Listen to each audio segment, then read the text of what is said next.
Olá! Nós somos da Bela Vista Cultural, proponente do projeto Cultura e Vida no Trânsito, obra que conta com a apresentação da Porsche com o patrocínio da Surrai Seguradora, por meio da Lei Federal de Incentivo à Cultura, a Lei Rouanet. Vamos comentar aspectos relacionados à produção do projeto, sua ideia inicial, seu desenvolvimento e outras ações relativas também importantes. A proposta deste vídeo é disponibilizarmos o conteúdo da apresentação do projeto cultural, principalmente visando atender instituições educacionais que participam dessa ação conjunta. Esse vídeo é uma medida de acessibilidade, que conta com recursos que visam democratizar o acesso a esse conteúdo, atendendo de forma direta a todos aqueles que se interessem pelo tema. A Bela Vista Cultural é uma editora e produtora cultural, com mais de 7 anos de atuação no mercado brasileiro. Promovemos projetos culturais de impacto social, sempre pensando em como trabalhar os temas mais urgentes, de uma maneira didática, beneficiando professores e estudantes de instituições culturais e educacionais. Beneficiamos comunidades e pessoas que sejam, de alguma forma, carentes de conteúdo e/ou materiais específicos, para que possam incorporar esses projetos culturais em seu dia a dia, e disseminar o conhecimento de maneira gratuita e o mais abrangente possível. Como é composto esse projeto? Ele é uma ação cultural transmídia, composta de materiais com diferentes formatos e acessíveis a todo tipo de público. O primeiro material é o livro. Publicado em 2024, Cultura e Vida no Trânsito é destinado ao público jovem, alunos e professores, além de familiares, bem como a todos os que desejam se aprofundar no debate a respeito do papel do cidadão consciente no trânsito nos dias de hoje. Esse projeto editorial, além de mostrar a formação histórica e a importância desse modal de transporte em nossas vidas nos dias de hoje, também tem como objetivo melhorar a conscientização sobre o tema, a educação e respeito às leis que regem o nosso tráfego, nos levando a uma reflexão bem mais ampla sobre a humanização da vida e do transporte. O conteúdo proporciona ainda uma fascinante jornada de novas descobertas, mostrando tanto os desafios como as boas soluções encontradas em diferentes partes do mundo para eliminar os gargalos do setor, nos indicando um futuro no qual a mobilidade seja mais do que simplesmente um meio de chegarmos do ponto A ao ponto B, seja sobretudo uma expressão do desejo de uma sociedade mais solidária e participativa. O segundo material é a cartilha pedagógica, que, voltada para o ambiente escolar, propõe atividades práticas para o professor desenvolver junto aos alunos e com adaptações para atender diferentes faixas etárias.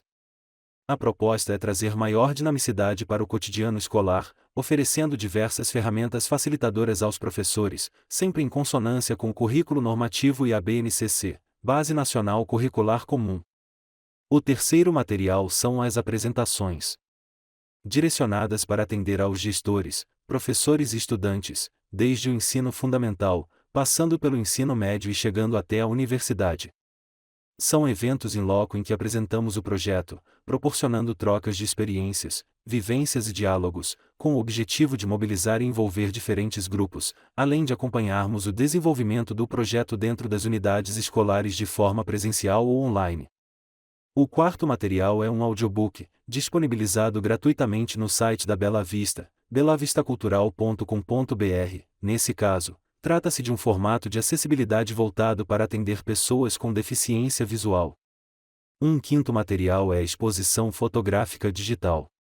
Também disponível gratuitamente no site da editora, apresenta as imagens mais interessantes da publicação. O Brasil é hoje a quinta maior nação do planeta em extensão territorial, ficando atrás apenas da Rússia, do Canadá, dos Estados Unidos e da China. Mas isso tem um preço alto. Para conectar um ponto do Brasil a outro com eficiência, precisaríamos ter modais de transporte diversos e muito bem integrados. Contudo, não é bem assim. No passado, diferentes governos brasileiros de diferentes épocas fizeram uma opção clara pelo transporte terrestre, como principal forma de se chegar de um lugar a outro, e de transportar pessoas e mercadorias. Essa é uma informação relevante para se ter em conta, em especial quando concluímos que deveríamos ter investido mais em outros modais. Por exemplo, somos o terceiro país do mundo em extensão de hidrovias, ficando atrás apenas da China e da Rússia. Se considerássemos os 27 países da União Europeia somados, iríamos para o quarto lugar. Mas talvez seria possível implementarmos o maior e mais complexo sistema de canais navegáveis do mundo para mover produtos e pessoas dentro do território brasileiro. No século passado, tínhamos o privilégio de possuir um bom sistema de ferrovias transportando cargas e passageiros, mas as condições mudaram, e então esse sistema foi bastante reduzido. Hoje, no Brasil, os caminhos terrestres são ainda mais dinâmicos que antes, e o transporte de pessoas e mercadorias depende principalmente dessas vias e muito menos do setor ferroviário. Nesse sentido, o Brasil não é um caso isolado no cenário mundial. Em todo o planeta, e desde os primórdios da humanidade, a forma mais escolhida para se viajar é por terra firme. Faz-se essa referência aos tempos antigos porque, em teoria, tudo o que é necessário para o ser humano criar um caminho terrestre são suas próprias pernas e sua necessidade de ir de um lugar a outro. De lá para cá, porém, as formas de viajar evoluíram bastante, sobretudo com o auxílio de grandes e importantes meios de transporte, e de novas e até revolucionárias tecnologias. Os caminhos que ligam todos os lugares do Brasil vão muito além de sua função de transporte. Por trás desses caminhos existem histórias, cidades, pioneirismo e disputas econômicas, filosóficas e políticas, além de uma infinidade de coisas a se aprender e desvendar sobre cada um deles. É muito fácil nós nos esquecermos de tudo isso ao percorrer diferentes rotas e trajetos no dia a dia. Cada um de nós se desloca de um ponto a outro usando caminhos construídos pela humanidade, sem pensar em tudo que esteve envolvido na construção dessas vias. É difícil pensarmos, atualmente, em uma atividade mais rotineira do que percorrer um caminho a pé, de carro, de ônibus, de metrô, de barco ou de avião. No entanto, para que cada uma dessas trajetórias fosse estabelecida, há uma história a ser contada e algumas dessas histórias jamais serão narradas. Dessa forma, a maneira como nos transportamos é mais do que meramente uma escolha aleatória no cotidiano. Isso porque, até que uma rota passasse a ser considerada a opção mais sensata pelos usuários, seja pelo preço, seja pelo tempo de deslocamento, seja pelas condições da viagem, houve muito debate sobre como poderiam se transportar de um ponto a outro. Esse debate não é meramente urbanístico nem está restrito ao campo do transporte, pois, embora o planejamento urbano esteja intrinsecamente ligado ao tema meios de transporte, ele vai além disso, tocando em pontos cruciais para a ocupação do território brasileiro, para a formação do Estado Nacional, e para o funcionamento da economia. A importância logística, econômica e cultural dos caminhos. Alguns dos principais modais de transporte ajudam a contar a história da civilização humana, mas agora é o momento de mostrarmos o nosso país. Quando voltamos no tempo pré-colonial, em que as terras que hoje conhecemos como Brasil eram habitadas exclusivamente por nações indígenas, o que encontramos são longos caminhos percorridos a pé aproximando diferentes grupos e povos. Transportar a si próprio e os próprios bens sempre foi uma necessidade, por questões sociais, climáticas ou de sobrevivência, não importa em que parte do planeta se vive. Por isso o Brasil se configurou da maneira como é hoje, o que ocorreu a partir da chegada dos europeus, em especial os portugueses, em 1500. Foram as grandes navegações, motivadas pelo desejo dos portugueses de terem acesso ao mercado de especiarias nas Índias, que trouxeram as caravelas de Pedro Álvares Cabral da Europa até aqui. Então, o Brasil moderno começou a nascer do contato entre os povos de dois continentes diferentes, o que jamais poderia ter ocorrido sem o desenvolvimento do transporte por meio da navegação nos mares. Em termos econômicos, primeiro ocorreu a exploração do pau-brasil, que, usado como corante na época, tinha grande valor na Europa. Depois, durante o chamado ciclo do açúcar, houve a construção de engenhos e a logística da produção açucareira, que foram importantes para o desenvolvimento de algumas rotas no Brasil, incluindo ferrovias na região Nordeste. Nesse período, a rota mais relevante era marítima, usada também para o escoamento do açúcar para a Europa, e principalmente, para a importação forçada da mão de obra escravizada trazida da África, sem a qual o ciclo do açúcar não poderia ter sido tão relevante no Brasil, entre os séculos XVI e XVIII. Já nos caminhos terrestres, o Brasil colonial deu um salto com o aumento das atividades dos bandeirantes, exploradores sertanistas que, baseando-se em antigos caminhos indígenas, abriram rotas pelo interior da América do Sul, tendo influência sobre a maneira como as fronteiras do país estão hoje configuradas. Governar é abrir estradas. Após a proclamação da República, em 1889, os defensores do rodoviarismo foram muito eficientes em convencer os governantes e os militares sobre a importância estratégica das estradas de rodagem. Assim, os militares, tutores da República Brasileira desde o golpe de Estado que acabará com o Brasil Império, e alçará ao poder o Marechal Deodoro da Fonseca, acabaram tendo peso na escolha por expandir o modal rodoviário no Brasil. Chegamos finalmente à era do transporte urbano, cujo sentido havia sido sintetizado pelo então presidente da República entre 1926 e 1930, Washington Luiz: governar é povoar, mas não se povoa sem se abrir estradas, e de todas as espécies. Governar é, pois, fazer estradas, bradou ele em um discurso em pleno Congresso Nacional. Em um país de dimensões continentais como o Brasil, esse raciocínio fazia todo sentido nessa época. Em 1933, a Comissão de Estradas de Rodagem Federais, CEF, passou a desenvolver os primeiros estudos para realizar uma ligação rodoviária entre os estados Rio de Janeiro e Bahia. Iniciativas locais, como a construção de estradas que ligavam São Leopoldo e Gravataí à capital Porto Alegre, no Rio Grande do Sul, e rodovias ligando as cidades paulistas de Santos e de Jundiaí a São Paulo, também proliferaram. Mas em 1937, Getúlio Vargas instituiu o Estado Novo e retirou poderes dos estados brasileiros.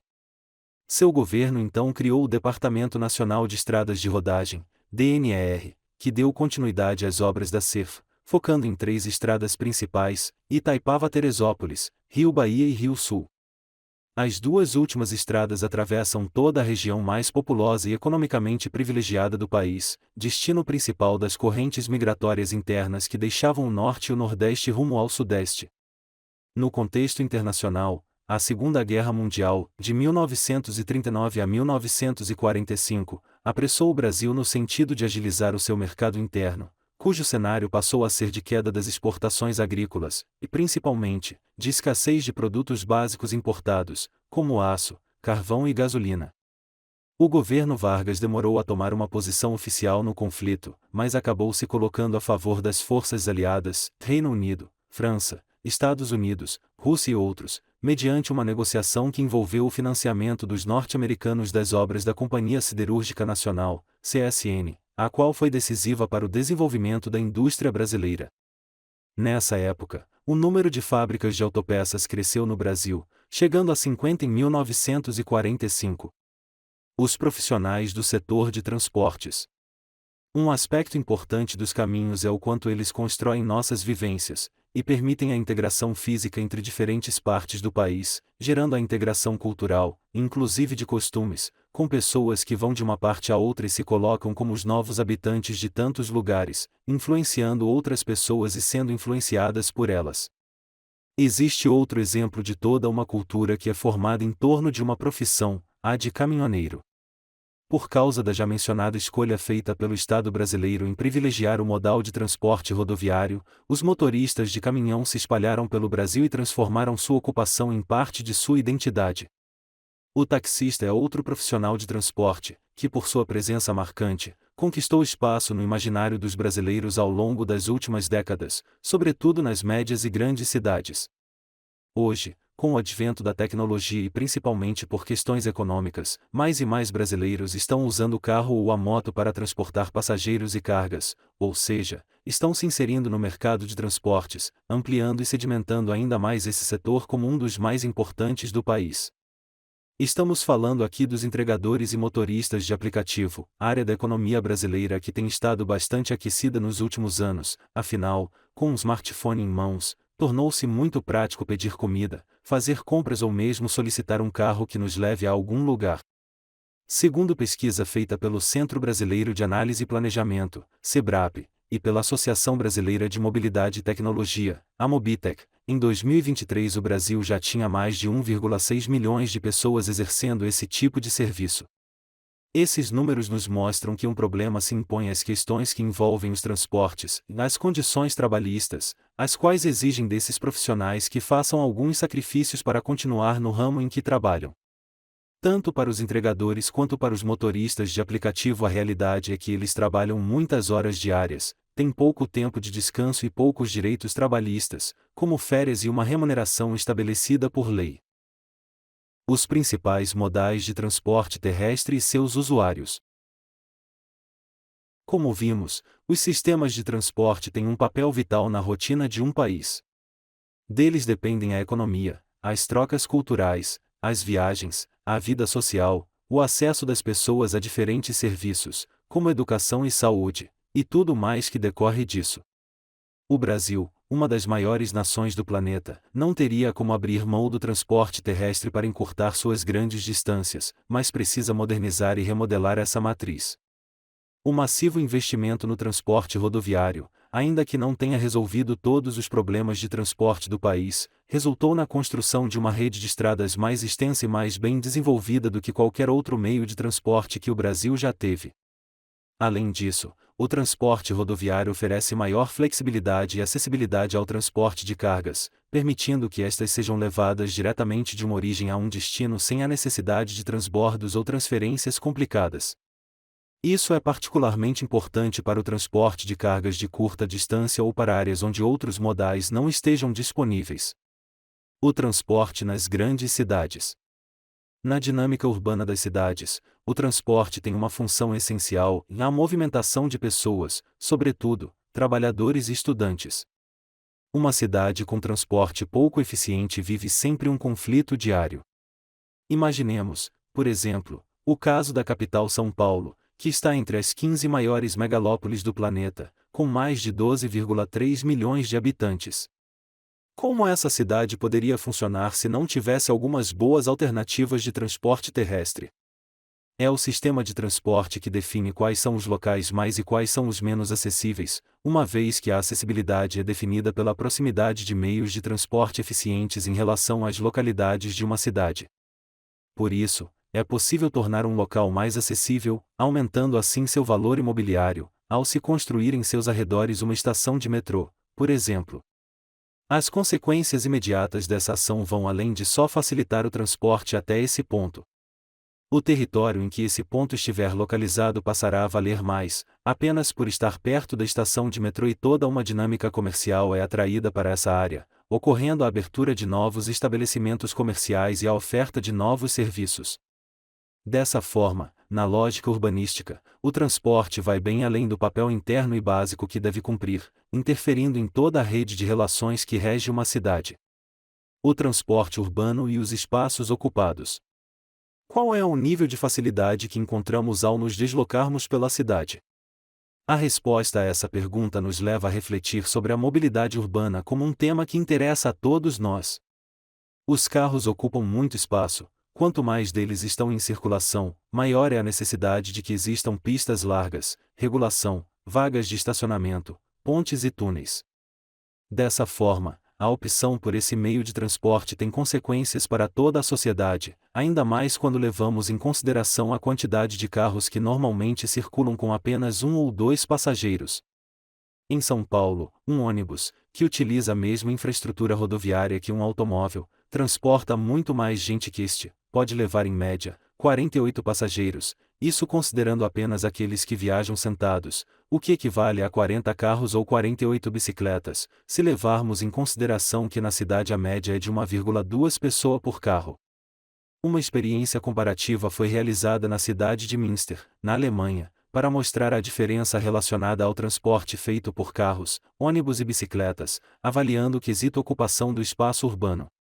Considerando o número de 48 passageiros e que um ônibus ocupa 50 metros quadrados, o experimento fez uma análise comparativa, levou em conta que a média de passageiros transportados por carro é de 1,2 pessoas por viagem e que por bicicleta é de uma pessoa por viagem. Os resultados foram os seguintes. Um ônibus ocupa 50 metros quadrados. 40 carros usam 848 metros quadrados. 48 bicicletas usam 92 metros quadrados. Ou seja, 40 carros ocupam 16,8 vezes mais espaço que um ônibus e poluem muito mais que esse tipo de veículo. As novas tecnologias e as cidades conectadas. Você já deve ter ouvido falar nas Smart Cities, ou seja, as chamadas cidades inteligentes, que utilizam novas tecnologias para melhorar a vida dos seus habitantes, tornando-se mais eficientes e oferecendo melhor experiência habitacional do que as demais cidades. Esse é um conceito que tem profunda ligação com o século XXI, no qual redes computacionais fazem parte das tarefas cotidianas. A União Europeia tem uma definição bastante precisa do que é uma cidade inteligente, um sistema em que as pessoas usam energia, materiais, serviços e financiamento para catalisar o desenvolvimento econômico e a melhoria da qualidade de vida. O termo inteligente que faz parte do nome desse tipo de cidade, portanto, refere-se ao uso estratégico de infraestrutura e serviços de informação e comunicação, combinado ao planejamento e à gestão urbana, com a intenção de atender às demandas da sociedade. Temas como eficiência energética, investimento em qualidade de vida e preocupação com sustentabilidade ambiental, social e econômica são relativamente recentes nos debates sobre administração urbana em muitos países. Na Europa, mais da metade das cidades com população acima de 100 mil habitantes têm iniciativas nesse sentido. O conceito phygital e on-life. A estranheza causada pela palavra phygital vem do fato de ela ser uma junção de três conceitos: physical, físico, digital e social. Em resumo, phygital é uma maneira de juntar os universos online e offline, e é um conceito muito utilizado no meio empresarial, pensando-se em como levar a experiência do consumidor a um nível mais prático e mais amigável.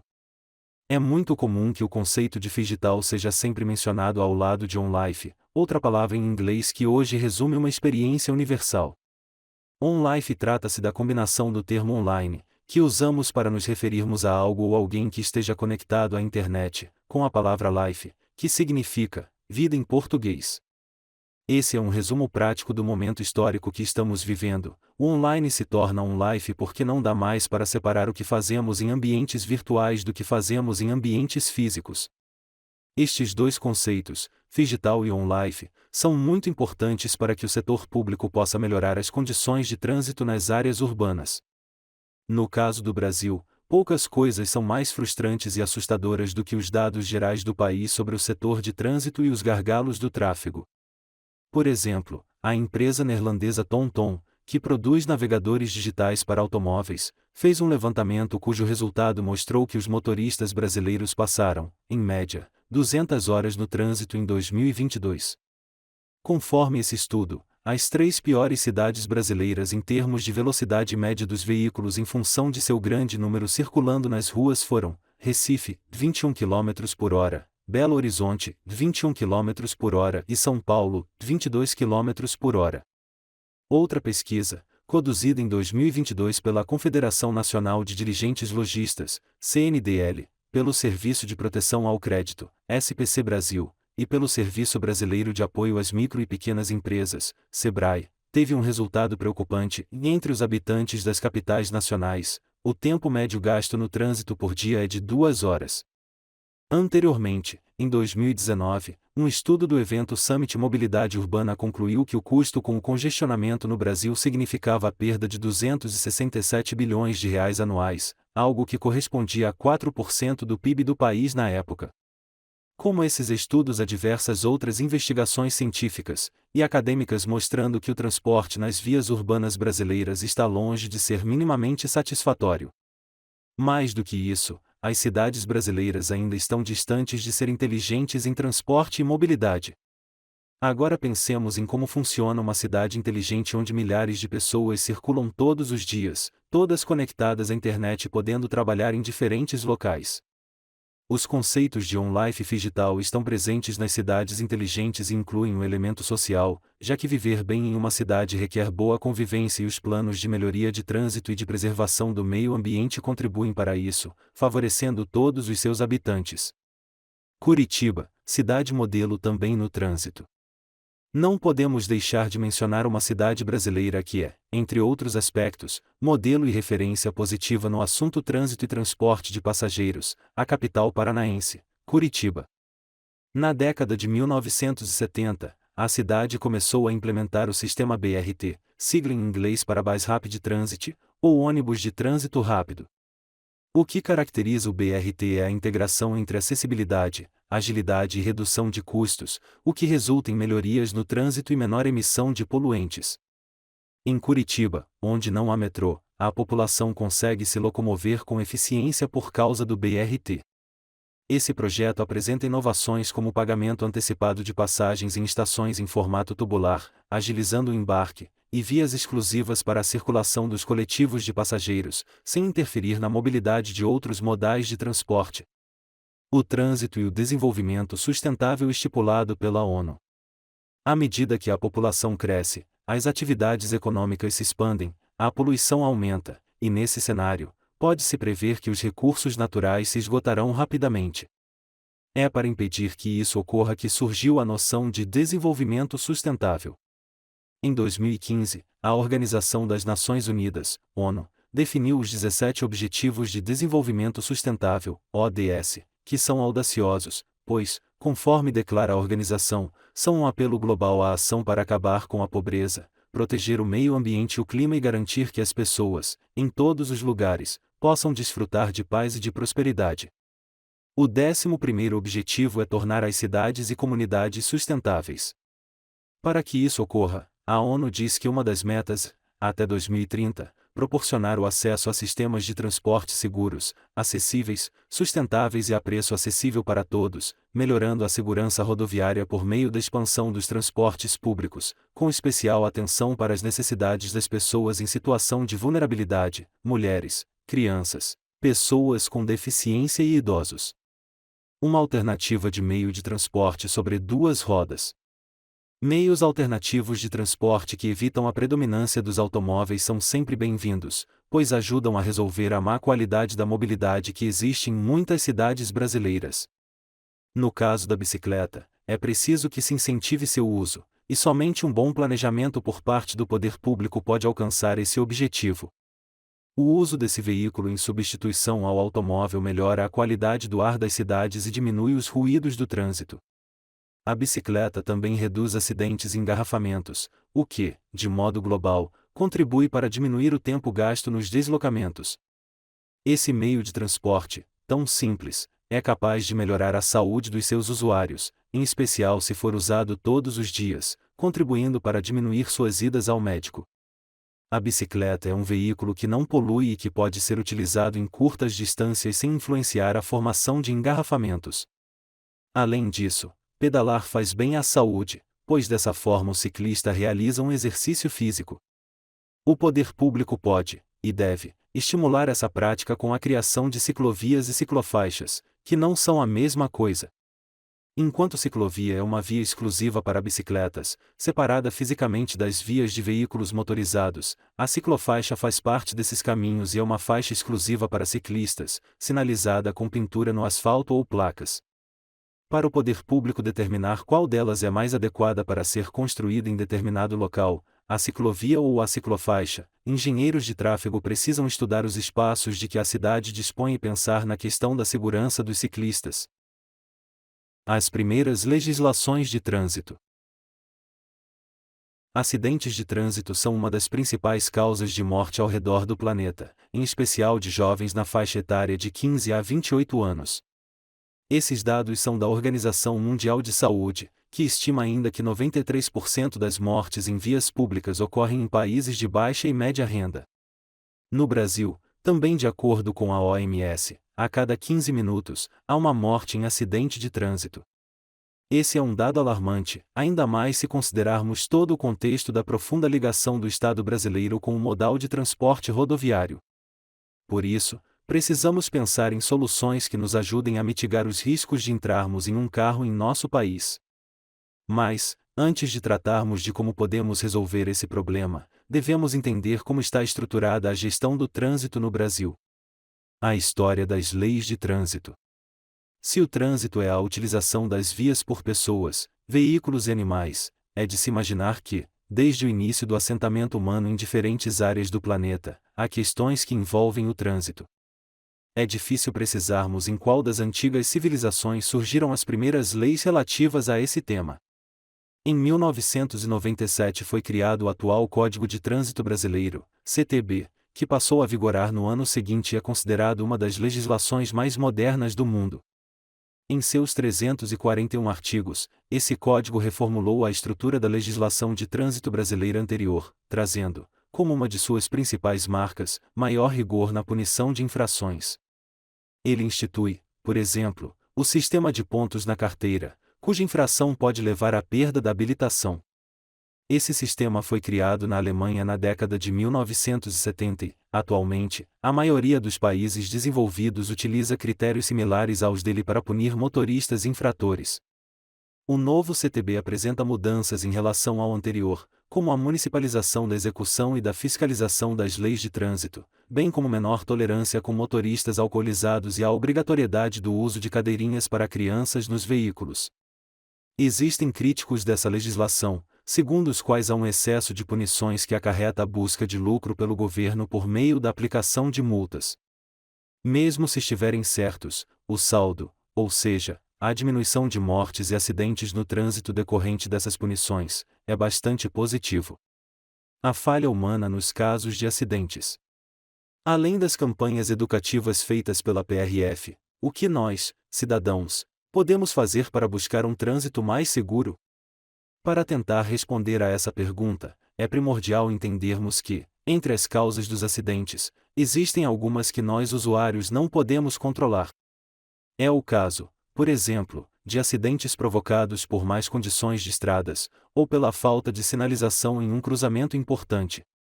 Embora devamos cobrar do poder público que resolva situações como essas, não podemos ter certeza de que serão solucionadas. Contudo, evitar uma das principais causas de acidentes de trânsito, no Brasil e no mundo, está sob nosso poder. Estamos falando das falhas humanas, responsáveis por uma série de mazelas que elevam exponencialmente os riscos de acidentes graves. Entre essas falhas, estão a distração ao volante, o excesso de velocidade, a imprudência, como passar no sinal vermelho, o desrespeito às regras de trânsito, dar uma olhadinha no celular, o uso de álcool ou drogas pelo condutor do veículo, substâncias que alteram sua percepção da realidade, e a fadiga do motorista. Dicas para a segurança e a humanização no trânsito. Como devemos nos comportar para não provocarmos ou nos envolvermos em acidentes com sérias consequências para nós e para outros indivíduos? A seguir, elencamos algumas dicas práticas que podem ser implementadas para termos um trânsito mais seguro. Vamos pensar nelas juntos. Dicas gerais.